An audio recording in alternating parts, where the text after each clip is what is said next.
అలాగే మనకు ఎంపీటీసీ, అలాగే ప్రెస్ వాళ్ళకి, అలాగే వచ్చిన సచివాలయం ఫంక్షనరీస్ అందరికీ, ఫీల్డ్ అసిస్టెంట్స్ వీళ్ళందరికీ నమస్కారం అండి.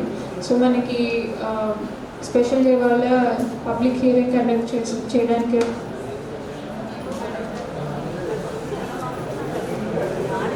డిఓ మేడంకి కూడా నమస్కారం. సో ఇవాళ మనం ఎన్ఆర్జిఎస్ పబ్లిక్ 2023 నుంచి 20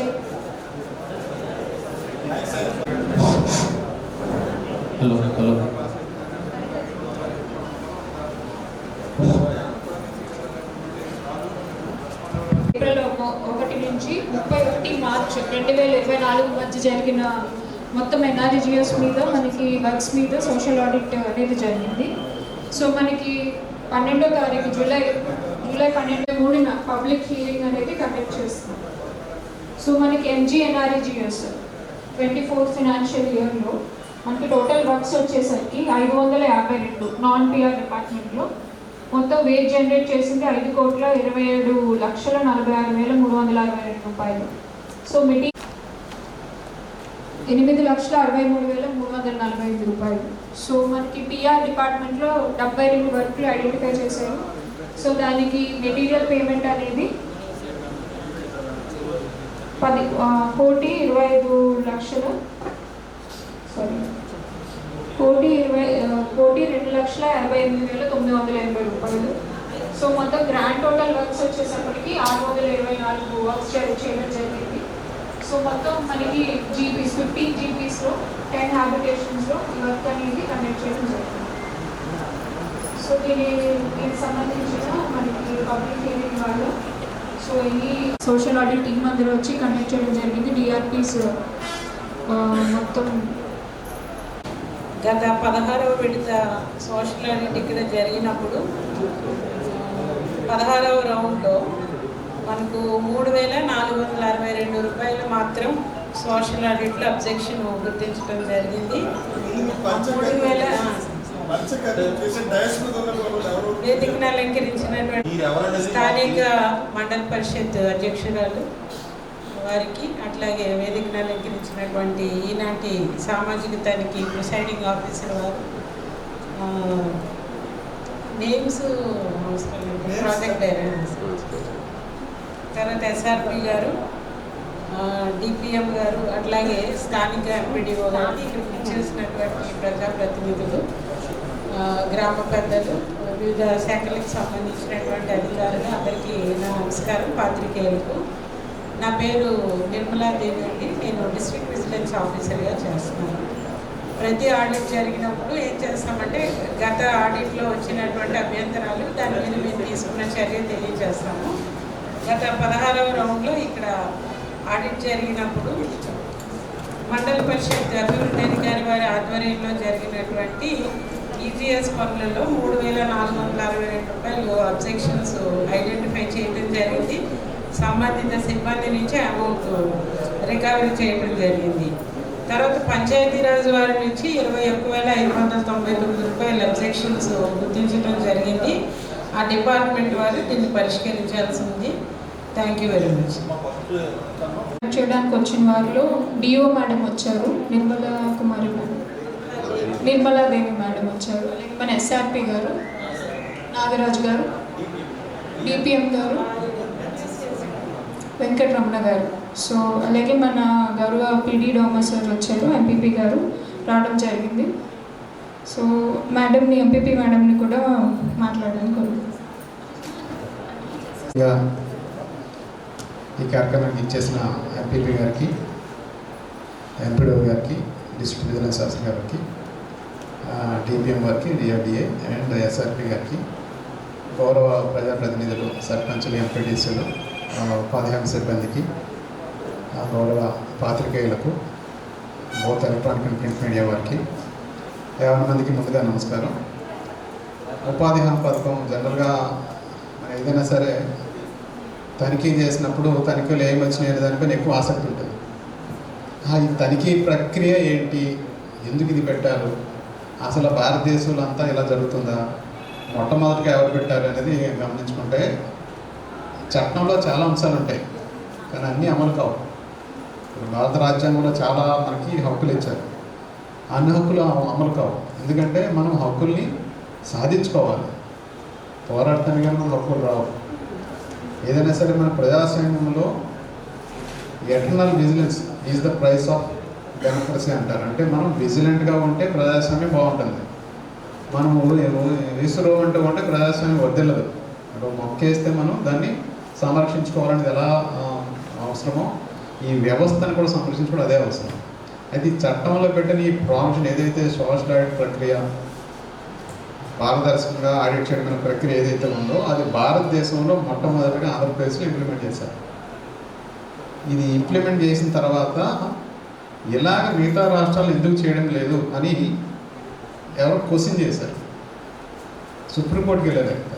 భారతదేశం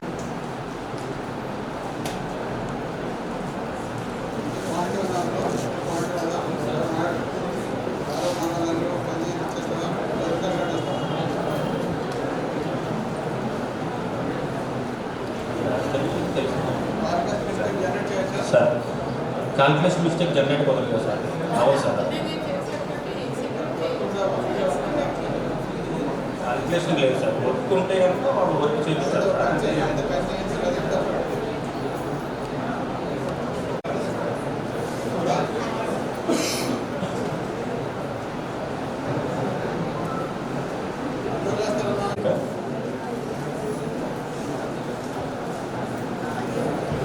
ఉపాధి హామీ పథకానికి 45,15,291 రూపాయలు ఖర్చు చేశారు.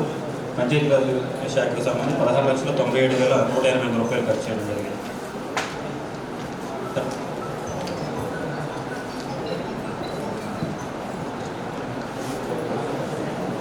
710 రూపాయలు అనేది వేతనదారులు అదనంగా చెల్లించడం జరిగింది సార్.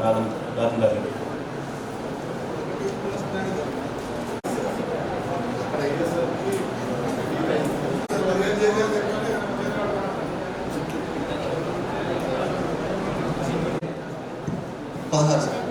అమౌంట్ డివిజన్ కాదు సార్, చేసే విధానం తప్పుగా భావించారు. సైకిల్కని 1000 రూపాయలు బీసీ వెల్ఫేర్ నుంచి కట్టారు. ఆ సైకిల్ ఇవ్వలేదు సరే కదా, వాళ్ళ డబ్బులు రిటర్న్ కూడా ఇవ్వలేదు. తర్వాత ఏమైందంటే గోకులం షెడ్ల తలపాక పంచాయతీ నుంచి 11 షెడ్లు ఎన్ని ఇచ్చాం. వాటికి 15,000 పేమెంట్ ఇచ్చాం. ఆ పేమెంట్ రిటర్న్ ఇవ్వలేదు, ఆ షెడ్లకు పేమెంట్ ఇవ్వలేదు. అది 2 సమస్యలు మాత్రం త్వరగా క్లియర్ చేస్తారని పనులు చేపట్టడం జరిగింది. రికార్డ్స్ ఇవ్వడం జరిగింది.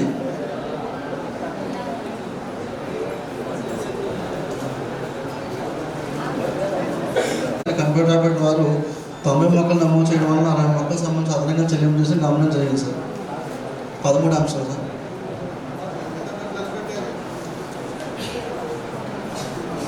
13 అంశాలు సార్ కూడా రికవరీకి తీసుకోవడం జరిగింది.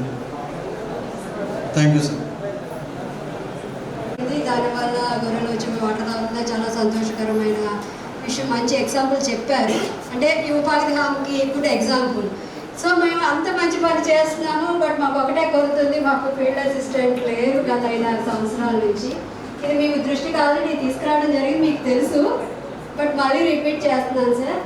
సో ఇందాక మొన్న జనరల్ బాడీ మీటింగ్లో కూడా ఎమ్మెల్యే గారి దృష్టిలో కూడా తీసుకెళ్ళడం జరిగిందండి. ఆయన కూడా స్పందిస్తామో తొందరగా చేస్తామని చెప్పారు. సో అంటే గవర్నమెంట్ మారింది నోటిఫికేషన్ అంటే మాకు రిజర్వేషన్ ప్రాబ్లం అన్నమాట. సో రిజర్వేషన్ మార్చితే అంటే ఎందుకు ఇంత గట్టిగా నేను వచ్చింది చెప్పడం జరుగుతుందంటే భాస్కర్ అనే వ్యక్తి చాలా అంటే అంత మంచి అది చెప్తే కదా చెప్పగలుగుతారు. సో నాకు ఆడిటర్ చెప్పారు, మీకు కేటగిరీ 3 నుంచి కేటగిరీ 1 వచ్చింది మేడం, సూపర్గా ఉంది తీసుకోండి అని చెప్పారు. సో అందుకే పర్సనల్గా వచ్చి మేము దృష్టి తీసుకురావడం జరుగుతుంది. అది ఎలాగైనా నాకు చేసి పెట్టండి. అంటే గతంలో ఏమైనా ఫ్రాడ్ జరిగినా కూడా ఇప్పుడు మాకు ప్రతి రూపాయి మాకు చేరుతుంది, మా పనికి మాకు లాభం తెలిసింది. ఆ కొండ అనేది చాలా దూరము, ఊరికి దూరము, ఆ ట్రెంచ్లో అయిపోయింది అనమాట. సో తన బాధను నేను చూడలేకపోతున్నాను. సో మీ దృష్టి తీసుకురావడానికి సహాయం చేశాడు, నాకు మంచి పేరు తీసుకొచ్చారు. అంటే ఇప్పుడు మీరు సరదాగా మాట్లాడుతూ అన్నీ ఏదో చెప్తూ మా గ్రామం దృష్టి పెట్టి మొత్తం 15 పనులు చేయడం జరిగింది. వీటికి వేతన రూపంలో 57,28,213 రూపాయలు, మెటీరియల్ రూపంలో 19,293 రూపాయలు, మొత్తం 50,47,400 ఖర్చు చేయడం జరిగిందండి. రెండో పాయింట్ స్వప్న పరిశీలనలు హాజరు కావడం జరిగింది. మూడో అంశం కేటగిరీ వైజ్గా 12 వివరాలు. నాలుగో అంశం వర్క్ అండ్ వైజ్గా 12 వివరాలు అండి.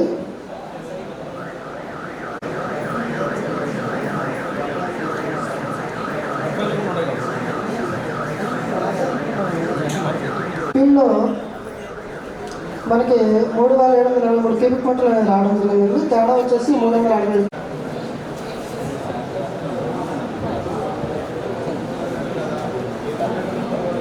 మూడో అంశం కేటగిరీ వారీగా 10 వివరాలు.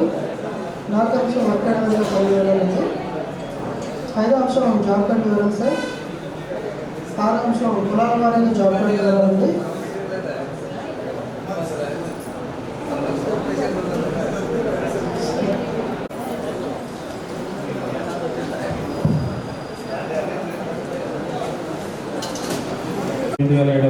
రూపాయలు.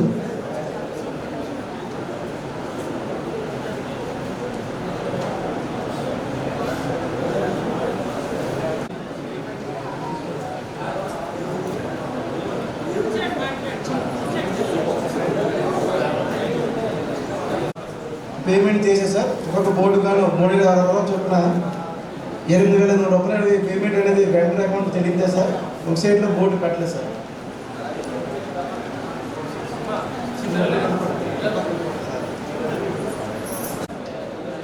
సార్ బోర్డ్స్ పెట్టలేదు కానీ ఏ విధంగా ఎంబుక్ క్యాల్కులేట్ చేశాను అనేసి నాకు కావాలి. బోర్డ్స్ పెట్టలేదు, పెట్టలేనప్పుడు ఎంబుక్ ఎలా క్యాల్కులేట్ చేస్తాం, ఎలా రికార్డ్ చేస్తాం? ఇప్పుడు సుమారుగా మండలంలో ఎంత లేనండి 552 ఇంటూ కొట్టు 3,000 కొట్టు జస్ట్ అంటే నేను మీకు వ్యతిరేకంగా సమాధానం చెప్పండి సార్. జస్ట్ ఒక చిన్న మీ ముందు ఎక్సర్సైజ్ చేస్తున్నాను. అరే నేను చెప్పిందండి 552 ఇంటూ 3,000 అది రెండే విషయాలు. అయితే 4 కట్టాలి లేదా డబ్బులు అని కట్టాలి, రెండే విషయాలు. అందుకని ఆ సౌలభ్యం కోసం చేస్తున్నాం తప్ప మన సర్పంచ్ గారు మన కమిషన్ గారు ఇందులో ఇది ఇప్పుడు వీళ్ళు చేసినా వీళ్ళు వచ్చి పట్టేసుకుంటారు. అది ఇంత డబ్బులు పెట్టుకునే అవకాశం లేదు కాబట్టి సుమారుగా జిల్లాలో 35,000 పనులు అవుతున్నాయి. 35,000 పనులు 300 వేసుకుంటే అసలు మనం సొంతంగా పెట్టు మీరైనా కట్టలేదు. ఇప్పుడు మండలం ఒకరికి అప్పచెప్పామనుకోండి 552 కోట్లు కట్టేయండి అని ముందు నా డబ్బులు అయ్యా కడతామంటారు. అందుకని ఆ సౌలభ్యం తప్ప ప్లస్ ఇది ఎక్కడ దాడిపోయింది లేదు. ఎక్కడ పడుతుంది అకౌంట్? మీ అకౌంట్లో పడుతున్నాయి, పంచాయతీ అకౌంట్లో పడుతున్నాయి, మీ అకౌంట్లో పడుతుంది. అయితే మేము మొన్న గ్రామ సభ జరిగినప్పుడే అది మా నోటీస్కి వచ్చిన వెంటనే మేము ఆ డబ్బులు రిటర్న్ చేసేసి బదులు 5 నెలలు ఎలక్షన్ కొట్టినప్పుడు పడ్డాయని చెప్పారు. ఆ డబ్బులు మాకు హ్యాండ్ ఓవర్ చేస్తే మేమే ఆ యొక్క 8 పనులు కూడా కట్టించేస్తామని చెప్పి రాయడం రోజు తీర్మానం కూడా చేయడం కూడా జరిగింది సార్.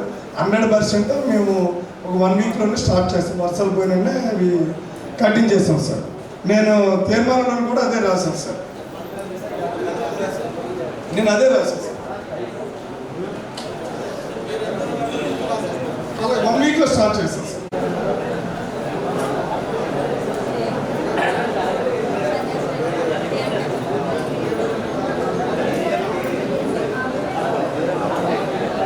డ్రైన్లు వేసుకున్న గ్రావెల్ రోడ్లు అన్న బీటర్ రోడ్లు అన్న ఇవన్నీ వస్తాయి అని డౌట్ రావచ్చు. కానీ మనకి అవి రావాలంటే ఈ ఉపాధి హామీ పైన అవ్వాలి.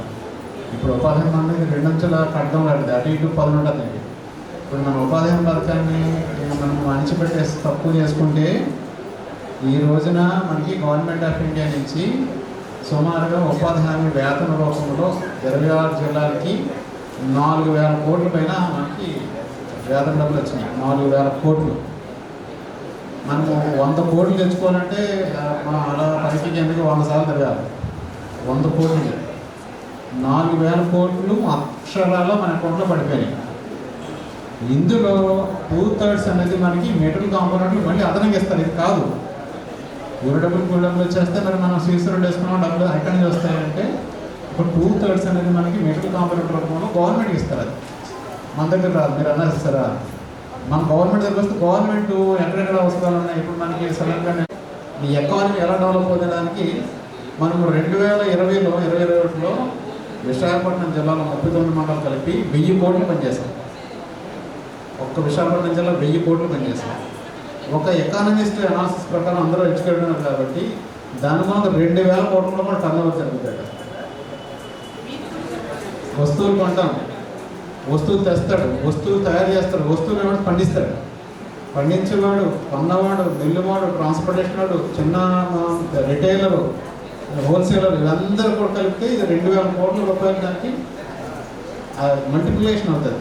అంటే పంపింగ్ మనీ ఉన్నటువంటివి చాలా గ్రామాల్లోనే 4-5 రకాల వర్కులు మాత్రమే జరుగుతున్నాయి. ఇప్పుడు మన పిఆర్ మినిస్టర్ గారు పవన్ కళ్యాణ్ గారు కూడా రోడ్స్ కానీ డ్రైన్స్ కానీ అలాగే రైతుల అనుసంధానం చేయాలన్న దానిలో ఆలోచన మీద ఒక వారం 10 రోజుల్లో దాని మీద మీరు అన్నటువంటిది అయితే పూర్తి స్థాయిలో వస్తున్నది సార్. అయితే మా రిక్వెస్ట్ ఇప్పుడు ఏంటంటే దీన్ని కూడా అన్ని గ్రామాల్లోనే కూడా అక్కడ గ్రామాల్లో ఉన్నటువంటి పరిస్థితులు పెట్టి ఆ వర్కులు గుర్తించి ఇప్పుడు మేము పంచాయతీ ఉన్నాం సార్.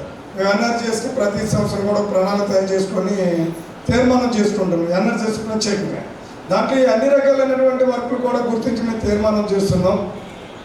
ఈ వర్క్ మనం చేసేటప్పుడు కూడా ఆ గ్రామంలో ఉన్నటువంటి అవసరాలను దృష్టిలో పెట్టుకోవడం, చెరువులో కాలంలో కాకుండా ఉన్నటువంటి చెట్లు పాలు కాకుండా ఉన్నటువంటివి కూడా మనం గుర్తించి అవి కూడా పనులు మొదలు పెడితే మీరు అన్నటువంటి దానికంటే ఎక్కువ వర్క్ మనం గ్రామాల్లో అవకాశాలు ఉంటాయి సార్. ఎందుకంటే తీర్మానమే తీసుకుంటాం ఫైనల్గా. గ్రామ సభలో మీరు ఏదైతే ప్రతిపాదించారో మీరు 204 రూపాయల వర్క్లు కావాలంటే 261 అవన్నీ పెట్టుకోవచ్చు. మీరు ఫేస్బుక్ అన్నీ పెట్టుకోవచ్చు. అదొకటి. రెండోదేమో ఉపాధి వరకు ఇంకొక అవకాశం ఏముందంటే మేము ఒక 10 లక్షలు వర్తిస్తే ఈ పంచాయతీలో కానీ మండల పరిషత్తులో కానీ లేదు, జిల్లా పరిషత్తులో కానీ జడ్పీటీసీ గారి గ్రాంట్ కానీ లేదు, ఎంపీ గ్రాంట్స్ కానీ ఏ గ్రాంట్ అయినా మీరు అదనపు గ్రాంట్ తెచ్చుకుంటే అది 50%, ఇది 50% మీరు డబుల్ది వర్క్ చేసుకోవచ్చు. ఆపర్చునిటీ ఉంది. యాక్చువల్గా మేము 75% వరకునే ఇస్తాం. గవర్నమెంట్ ఆఫ్ ఇండియా ఇచ్చిన పర్మిషన్ 75%. ఏమైనా 20% మీరు టైప్ చేసుకోవాలి. దాన్ని 50%, 60-40 అలా కూడా చేసుకోవచ్చు. మీ నిధులు ఈ నిధులు కలిపినట్లయితే మీకు ఒక రూపంలో ఒక వర్క్ కంప్లీట్ ఫుల్ షేప్లో తీసుకొస్తాను. అందుకే నేను చెప్తున్నా స్పష్టంగా. ఎంపీ ల్యాడ్స్ కానీ లేదా మండల పరిషత్ కానీ జిల్లా కొన్ని పంచాయతీల్లో కొన్ని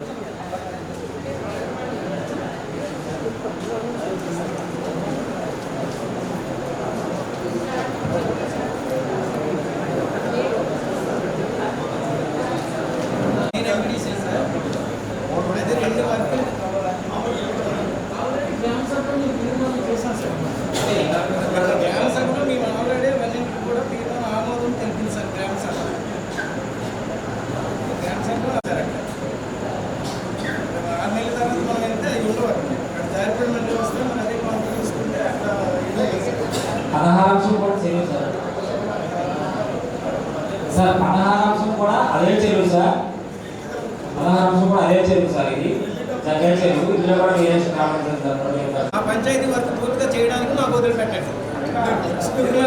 వర్క్ కూడా ఎక్కువ సార్. జనరల్గా ఏంటంటే పరవాడు మండలంలో సార్ ఒక్కసారి పరవాడు మండలంలో సార్ సార్ పరవాడు మండలంలో అన్ని పంచాయతీ సార్. పరవాడు చీపురుపల్లి ఎన్టీపీసీకి మ్యాక్సిమం ల్యాండ్ పోయింది సార్. ఇప్పుడు ఉన్నది చీపురుపల్లి ఈస్ట్ నాయుడుపల్లి పంచాయతీలో అగ్రికల్చర్ సైడ్ వచ్చింది సార్. మరి అక్కడ ఈ అమ్మాయిలు ఉదయం వస్తుంది జరుగుతుంది. అలాంటి ఏంటంటే ఇంకో పంచాయతీ అమ్మాయికి అప్పచెప్పి చేయలేదు సార్. మేడం గారు చెప్పి రెండో పంచాయతీ అడుగుతుంది సార్. మా పంచాయతీ మాకు చేయమన్నారు సార్. అదే ఏదంటే ఎవరైనా జెంట్ని ఫార్వర్డ్ చేయలేదు సార్. చెయ్యాలి. మీరు సభలో అనుకుంటారంటే ఏముంది, మేము వెయిట్ చేస్తాం అంతే కదా. నేను చెప్తాను ముందు మేము మాట్లాడండి. అసలు కార్యరంగంలో వాళ్ళు మాట్లాడాలి కదా. ఎక్కడైనా ఉండాలి, ముందు ఎవరు కండక్ట్ చేయాలి, ఆయన లేరు, అప్పటికే వెళ్ళిపోయారు. సో ఆ రోజు వర్షం పడుతుందని మేము వచ్చిన రోజు నుంచి కూడా వర్షాలు పడతానే ఉన్నాం విలేజ్. నేనైతే ఆయన కాంటాక్ట్ చేశాను. ఎక్కడ ఉన్నానంటే కన్నూరులో ఉండమన్నారు. లాస్ట్ ఇయర్ కూడా కన్నూరులో ఉన్నారని చెప్పారు. ఒక నిమిషం మీకు చెప్తున్నాను ఎందుకు ఈ కాంటాక్ట్ అవ్వలేదు ఏంటి అన్న దాని గురించి. అది అయిపోయిన తర్వాత కదా మరి రికార్డ్ చేసేటప్పుడు తనకు ఎన్ఆర్ చేసి ఉంచుకోవడం ఒక గ్రాఫ్స్ బుక్ ఒకటి ఉంటుంది కదా, దాంట్లో తీర్మానం చేసింది. కానీ ఆ రోజు ఏదైతే మీరు ఆడిట్ చేస్తారో అవన్నీ చదువుతున్న రికార్డ్ చేయవలసి ఉంటుంది. ఆయన రికార్డ్ చేయడు, సెక్రటరీ రికార్డ్ చేస్తారు. చేసిన తర్వాత అందులో సంతకాలు పెట్టాలి. ఒక నిమిషం సంతకాలు పెట్టాలి. సంతకాలు పెడితేనే సర్పంచ్, సెక్రటరీ మీరు ఏదైతే ఆడిట్ చేస్తారో దాన్ని సంతకం పెడతాం. అప్పుడు మా తీర్మానానికి వాల్యూ ఉంటుంది. తీర్మానం బుక్లో సంతకం లేకుండా తీర్మానం మీద ఎలా తీర్మానం అవుతుంది అది అంటే సార్ మీరేమనుకోదు, మీరు ఎంపీడీగా చేసి వెళ్ళారు కాబట్టి ఇప్పుడు అది భవిష్యత్తు తీర్మానం జరగలేనట్టు సార్ కృష్ణ అయితే మీరు ఇలాగైనా కూడా వేరే రకంగా అబద్ధం చేసుకోదు. సారీ అండి. అయితే మనకి ఏం జరుగుతుంది, ఏవైతే సార్ మీ డిఆర్పి గారు ఏదైతే అవకతవకలు ఐడెంటిఫై చేశారో అవకతవకలు కానీ గ్యాప్స్ అవన్నీ మన ఇష్యూ బై ఇష్యూ గ్రామ సభలో చదువుతుంటే ఒకవేళ ఈ సిబ్బంది ఏం చేస్తారంటే వాళ్ళ తరఫున డిఫెన్స్ నేను నా నుంచి తప్పు చేయలేదు, నేను ఏమి రికార్డు తీసుకొస్తాను, ఆ ఎవిడెన్సెస్ అక్కడ యాక్సెప్ట్ చేస్తే అక్కడ ఏం చేస్తున్నాం గ్రామ సభ రిజాల్వ్ గ్రామ సభ అంటారు. అలాంటి ఇష్యూస్ కనుక ఉన్నట్లయితే గ్రామ సభలో డెసిషన్స్ ఇప్పుడు నేను అబ్జర్వ్ చేశాను ఎక్కడ కూడా అలాంటి ఇష్యూస్ ఎక్కడ డ్రాప్ అవ్వలేదు. సో మేజర్ డెసిషన్స్ ఏమి గ్రామ సభలో వీళ్ళు అక్రమాలు చేయలేదు కానీ లేకపోతే ఏదో తప్పు చేసేస్తే అన్నీ చేసేసారని వాళ్ళు ఏమి సమర్థించలేదు. యాజ్ ఇట్ ఈజ్ ఆ ఇష్యూస్ అన్నీ ఇప్పుడు పబ్లిక్ ఫోరంలో పెడదాం.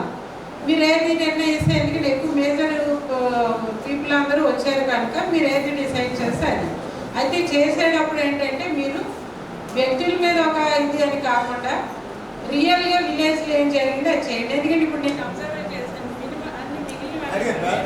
బ్యాటరీ అయిపోయింది. చిన్నవి ఎప్పుడు వచ్చే వ్యక్తిగతంగా చిన్న మాన్యువల్ ఎర్రర్స్ ఉన్నాయి, అవి పర్వాలేదు. ఒక 2 మేజర్ ఇష్యూస్ వచ్చింది. ఆ ఇష్యూస్ సంబంధించి గమనించండి, చూసి అదన్నా సిబ్బందికి ఫేవరబుల్గా రియల్గా ఫీల్డ్ ఏం జరిగింది అది చెప్పండి. ఇందులో ఎవరి ఇంట్రెస్ట్ లేదు, అన్ని ఇష్యూ బై ఇష్యూ చదువుతాం పెద్ద మిషన్ వాడు. అలా ఇది ఒక మీరు ఆపించేసారు అనుకోండి ఏమవుతుంది, మళ్ళీ ఇంకో టీం వచ్చి మళ్ళీ చేయటం ఇవన్నీ జరుగుతాయో ఎప్పుడు జరుగుతాయో అనేవి ఇప్పుడు ఉన్నటువంటి రూల్ పొజిషన్లో లేదు. పబ్లిక్ హియరింగ్ వరకు వచ్చేది ఎక్కడ కూడా గ్రామ సభలో నేను చూసాను. డిస్ట్రిక్ట్ విజిలెన్స్ ఆఫీసర్ దీనికి బిజినెస్ రికవరీలు నోటీసులు ఆర్ఆర్ఆర్లో మనం పెద్ద పని క్రిమినల్ కేసులు పెట్టాం లోపల ఉన్నారు. అధికారాన్ని ఉపయోగించుకుంటే అది ఎంత దూరమైనా అంత నేను చెప్పాను పేపర్ మీద పెట్టి బలిపోతుందని. సో ఈ ఫోరం ఉపయోగించుకోలేదనుకోండి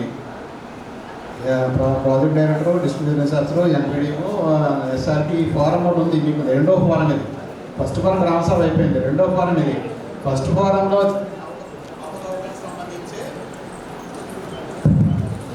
రూపాయలు ఖర్చు చేశారండి పంచాయతీరాజ్తో సహా.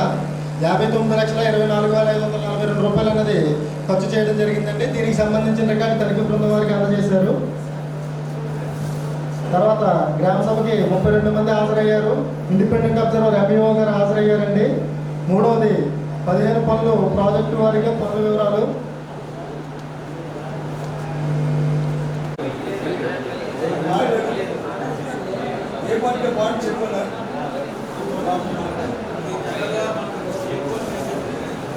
డబ్బులు దగ్గర రాసేస్తాం. సార్ దానికి సెక్యూరిటీ కల్పించవలసింది ఉంది కదా, డబ్బులు ఇస్తుంది కదా, నీరు పోయడానికి ఖర్చు కట్టడానికి ఇలానే అంటారంటే మీరు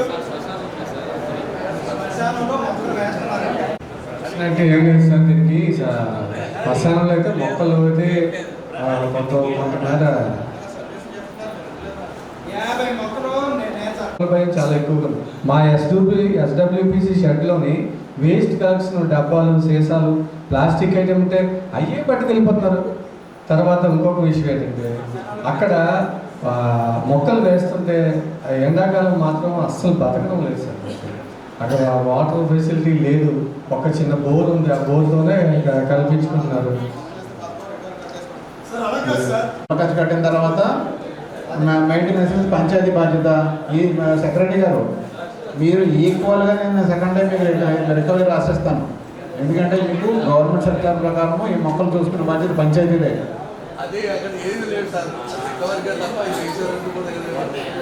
అంటే ఒక అవకాశం వాళ్ళు కదండి. ఇప్పుడు మొక్కలు వేసేస్తారు, బతికించుకోమని చెప్తాము, బతికించలేదు అనుకోండి బీఆర్పీ ఈ ముగ్గురికి వచ్చేస్తుంది. బీఆర్పీకి టెక్నికల్ అసిస్టెంట్ ముగ్గురికి.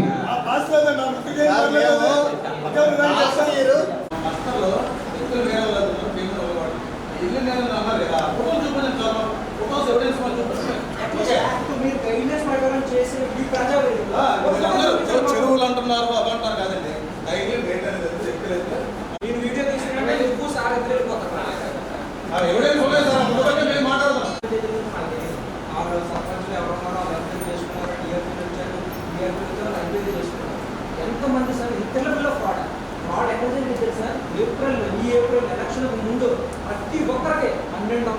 చేశారు. మినిమం 1200 నుంచి 7000 నేనే రిపోర్ట్ తీశాను. ఆవిడ డెవలప్ చేసింది.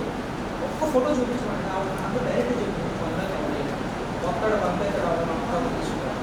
ఈ ప్రక్రియ విషయంలో వాళ్ళకి అన్నవరం ఉంటే చాలా ఉండొచ్చు. అక్కడ చెప్పాల్సినవి అక్కడే చెప్పాలి. మీరు ఆయన కంప్లైంట్ ఇచ్చారు, ఆయన కంప్లైంట్ వేరే అది వేరుగా అంటారు. మీ ప్రతి ఒక్క డౌట్ కూడా తీర్చడానికి ప్రయత్నం చేస్తాం. ఎంపీ గారికి పేరు కన్నా ధన్యవాదాలు.